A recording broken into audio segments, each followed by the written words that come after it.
Hey, so for today's video, we're going to call this quality and closing. So how to get better leads that sign up 10 times easier. So it's a new format we're using. This one is like PowerPoints. I usually have not used PowerPoint. I usually stick to like Google Documents and stuff. So it's gonna be really cool to kind of get a feel for this. Now, if you've been having trouble getting people to sign up and you want to learn what you need to do to sign up some more high quality clients, go ahead and keep watching this video.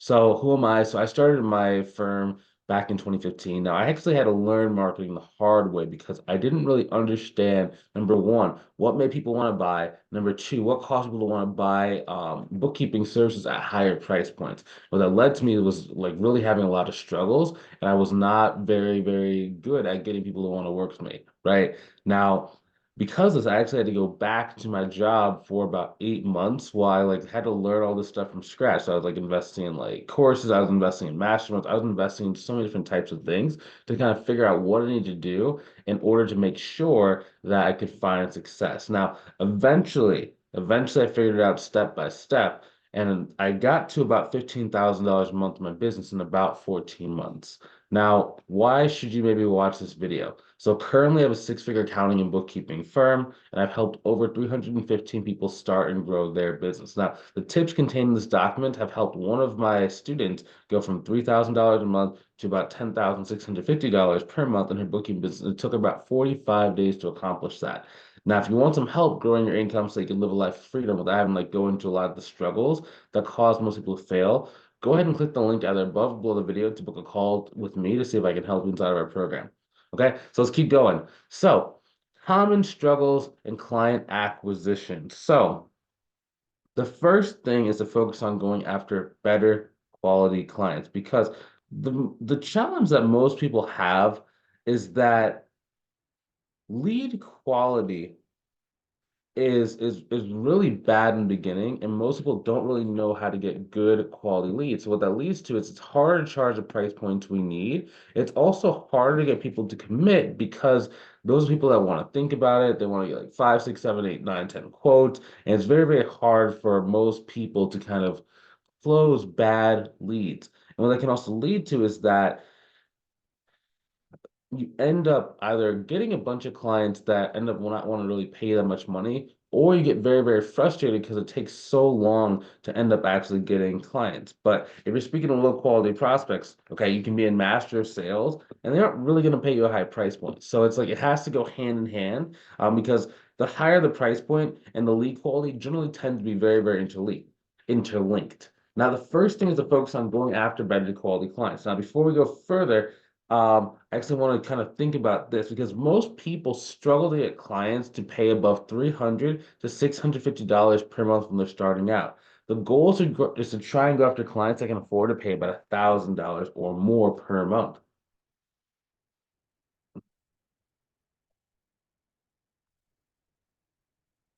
Yeah. Now, one thing to note is that there is a big difference between $1,000 per month bookkeeping client and a $7,000 per month bookkeeping client. I would actually prefer to stick between the 2,000 to $5,000 per month price point, and that way you can take on clients without it becoming a full-time job. Now, that being said, if you're already at $3,000 a month, you have to come into contact with clients who could pay you over $1,000. So what I mean by that is if you're already at $3,000 a month, you probably have come into contact with like clients that could have paid you $1,000 a month. You just haven't been able to close them for the correct amount. Now, two improvements that you can really make to raise your prices during consultation call. So number one is going to be pre-handling objections at the beginning of the call and easing concerns at the end of the call. Okay. So first thing we'll go into pre-handling. So how to pre-handle objections. It starts with learning to increase urgency. The way to get people excited to work with you at higher price points is by creating value through urgency. Now, the first step is getting potential clients to define the vision of working with you. After you define the first goal, have them describe the ultimate goal, right? Learning how to tie yourself as the vehicle to help them reach their ultimate goal is powerful. Now, once you have that vivid picture in your mind, you can actually create what's called a gap. Now, you do this by getting the how far away they are from that actual goal. So for example, what happens is that like what happens if they don't start working with you to clean up the mess they have in their business? And then asking them if they're okay with not reaching that goal. They will say they aren't okay with not reaching the goal. Now, you get them to dig in their heels by going into like, why are they looking to make a change now? Now, remember, the most powerful point of leveraging a consultation call is the cost of inaction, right? What I mean by that is the cost of someone not doing what they say they need to do in order to go and find success. Now, the higher quality the business owner, the more likely they are going to want to hit all of their targets. Okay, the only time you really have people where it's like, oh, well, if it works, it works. It doesn't, it doesn't. Are people who are not really committed, right? That's more of like out of the beginnings, or more of like what's called the civilians. When I say civilians, people who don't really have a business and they're trying to really kind of start, right? As you get people that are more in the game, they are very goal oriented and they're very success focused. So by you kind of challenging the fact that maybe they want to actually get this thing done, they dig in their heels. They're like, okay, let's go and attack. No, no, there's no way we hit our targets. We're good. Let's go attack. Right. And you're kind of leveraging the personality of a successful person to both of your benefits, right? Because it's not just about you getting the sale, it's also about them benefiting from being able to work with you as well, right? Because you know you're the person who's going to help them out. Excuse me. Those. Next thing is going to be how to close a call to get clients to decide to work with you. Now, I struggled to get people to sign with me for about 7 months when I first started. Now, it always felt like they were so close to saying yes, but then I would never hear back from them again. So, how to close without really being salesy or making the person feel that you're pressuring them. Okay. Now, one thing to know, you are never going to pressure a successful business owner into paying you $3,000 per month. Now, most people are not trying to use pressure, right? So, because like no one wants to feel like they're pressuring someone, right? Especially if you're like new to sales. It's just you don't really know how to persuade, so it comes across as pressure. Now, sometimes serious business owners, they're serious, but they become hesitant at the end of the call. And this can happen even if there's nothing that is wrong, like you haven't done anything wrong. There's no red flags. There's just nothing like. Sometimes there's just an element of fear of the unknown that kind of pops up. Now, this happens about 80% of sales calls. All you need to do is learn the right sequences of conversational patterns. Now, one pattern I like using is question about life, question about the current situation, permission to see things in a slightly different way, using an analogy to prove your point, check and see if the analogy landed correctly, reinforce the belief by getting to reiterate why they believe in the analogy, and then also then pull away even further to help them get and to understand to cement the new belief. Now, basically what that is, right? Question about life. I'm always thinking about like, how can we kind of zoom the person out of this initial moment? Because what happens is the reason why people get so fearful is because they start placing too much emphasis on the decision at hand. So you have to kind of go and like just pull it back and be like, well, dude, in the grand scheme of your life, an extra $1,000 a month is not really going to harm you that much, right? And get them to really understand that.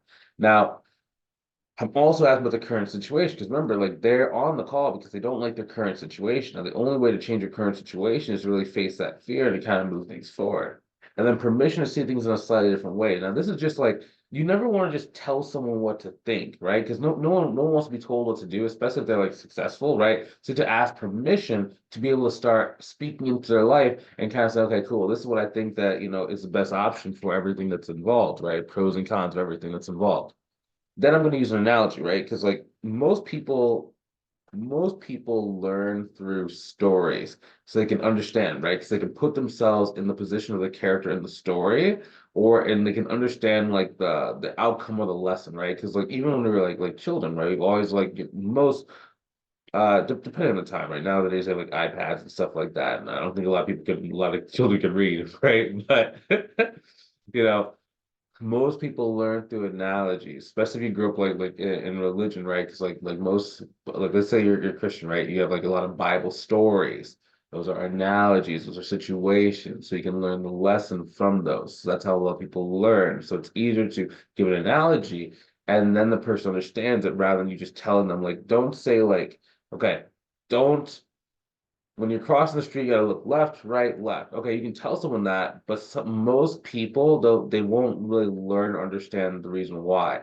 Well, if you tell a story about how one time when you were a child, you looked to the right, but you didn't look to the left, and then you get hit by a car, or the one time where it's like you looked left and then you looked right, but you didn't look back left before you went, and all of a sudden something new changed the environment you didn't see, and you got hit. So the moral of the story is you got to look three times, left, right, left, just to make sure nothing has changed in the situation. Now the person, okay, cool. So I don't want to get hit by the car. I understand exactly what this person's talking about. And this is why you do it, right? Because stories are good for telling why in a very innocuous way, in a very subtle way of telling someone what to do without telling them specifically what to do. So naturally they come to their own conclusions. They come to their own conclusions. Now it's their idea. When something is their idea, now they're able to go. Then I'm going to reinforce that belief by getting to reiterate why they believe the analogy, right? So, okay, it's cool. So now they're like, yeah, maybe I need to look, I think like three times so I don't get hit by the car. Okay, well, why do you feel that that's important, right? I mean, well, I don't want to get hit by the car. And like, I know it's like, now I know like things can change the environment. And I guess I didn't really think about it like that, right? So now they just dug their heel in three different ways, three different sentences to reinforce that belief. Okay, cool. Then you pull away a little bit further to get them to cement that new belief. Well, I mean, you could just look one way. I mean, you don't have to look three ways. And they'll be like, no, no, no, no. I think I should look three ways from now on. Okay, right? And objection handling is all about using someone's energy, right? So the potential client will say the objection. You have to pause and relax. Understand that someone saying they don't want your help is not really that big of a deal. People will change their mind all the time, right? It's just that most people's cases, you're used to people changing their mind in a way that does not benefit you. Okay, so I'll give you an example. Last night I was at this it's like a speakeasy on my local area, right? I kind of like it because it's a really good atmosphere, but like it's kind of it's pretty trash. It's pretty trash. Like their kitchen closes like super early. The people there are always like new. Like there's never any consistency there, right? It's just not a great place. But I love the environment. I love the volume. So you can still talk. You can sit. The couches are nice. It's a really kind of like vintage feel. So I really do actually kind of like that. Um, and I was talking to one of the waitress because like you can kind of like when the kitchen's closed, you can actually go and get like these like boxes of like chip, like they bring out these chips in like these square boxes.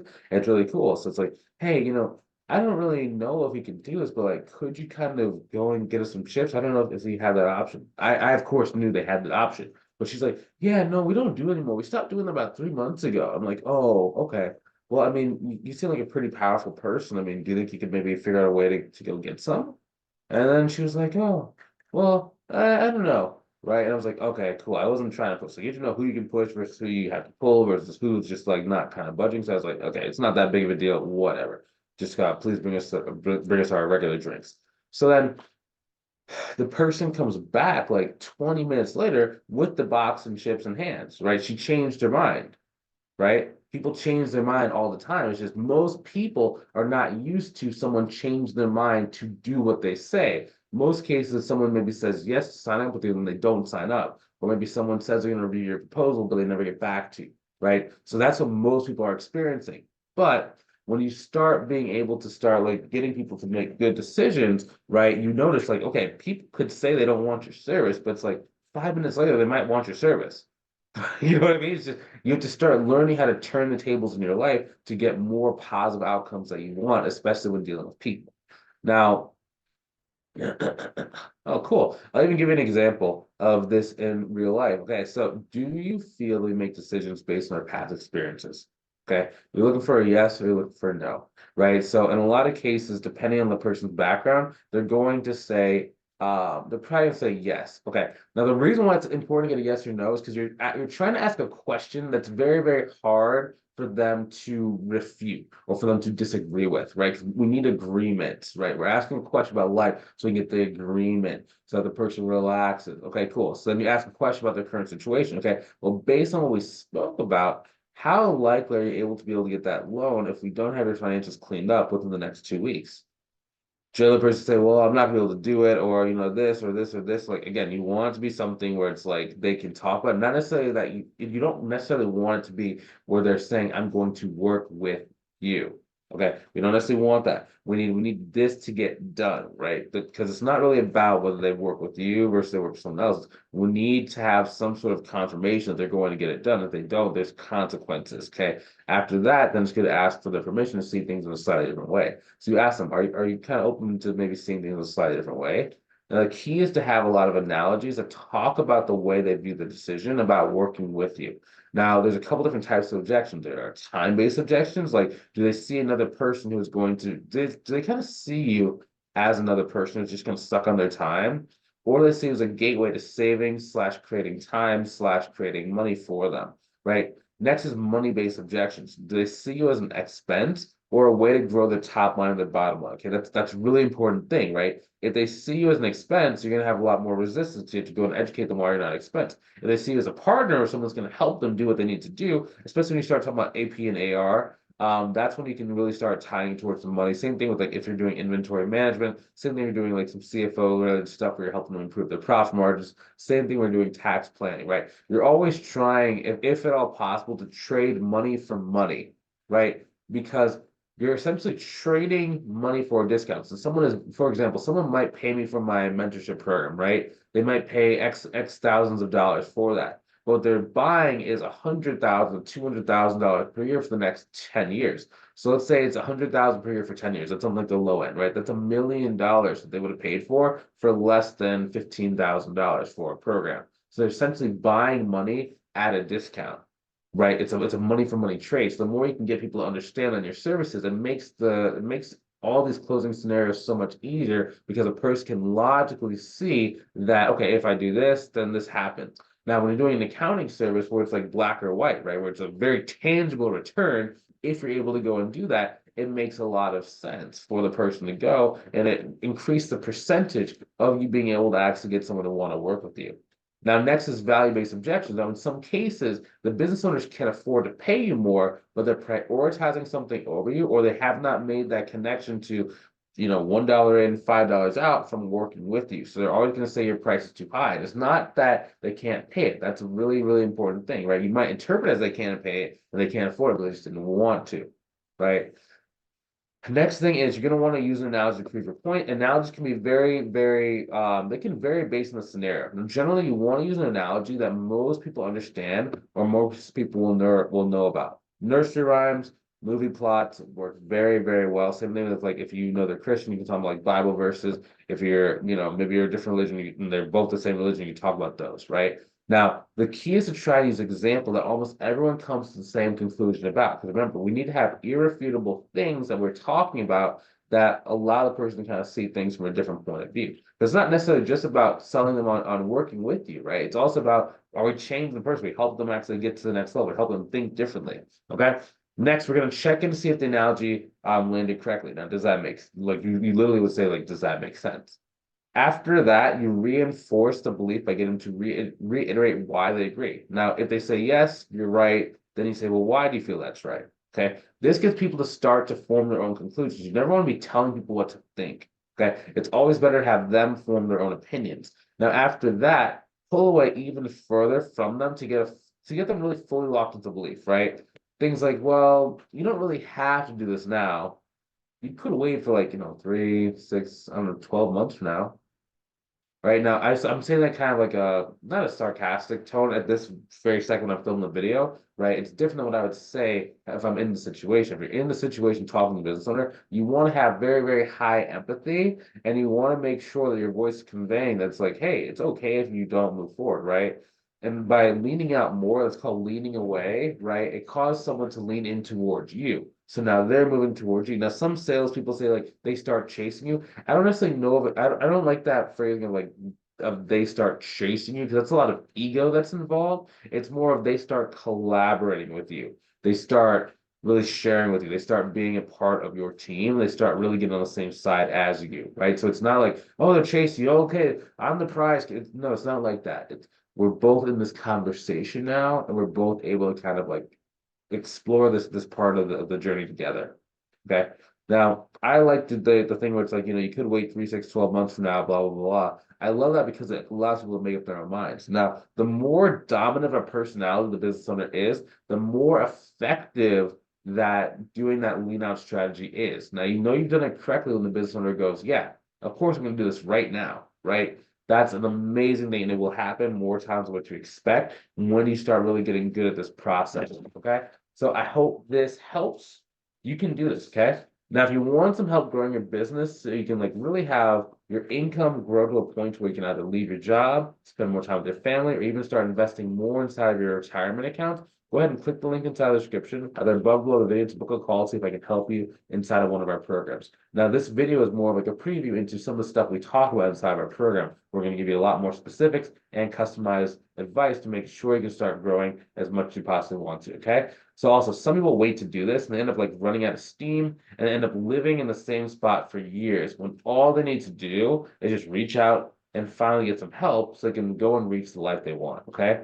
Also, if money's really tight, we do have different payment partners that you can get funded with, so you can actually go and get your foot in the door to start the program. Then you can be off to the races. Now, in order to qualify for those, you do need to make sure you have at least a 650 credit score. If your credit score is slightly below that, it's a little bit harder for you to qualify for that, so you might not be able to do it. So it just really depends on you, your situation, and ABC. So if you want to see if we can help inside the program, want to see if it's a good fit potentially, go ahead and click the link out there above below the video to book a call, see if we can help you out. Okay. So I will talk to you soon. Have a great rest of your day. Take it easy.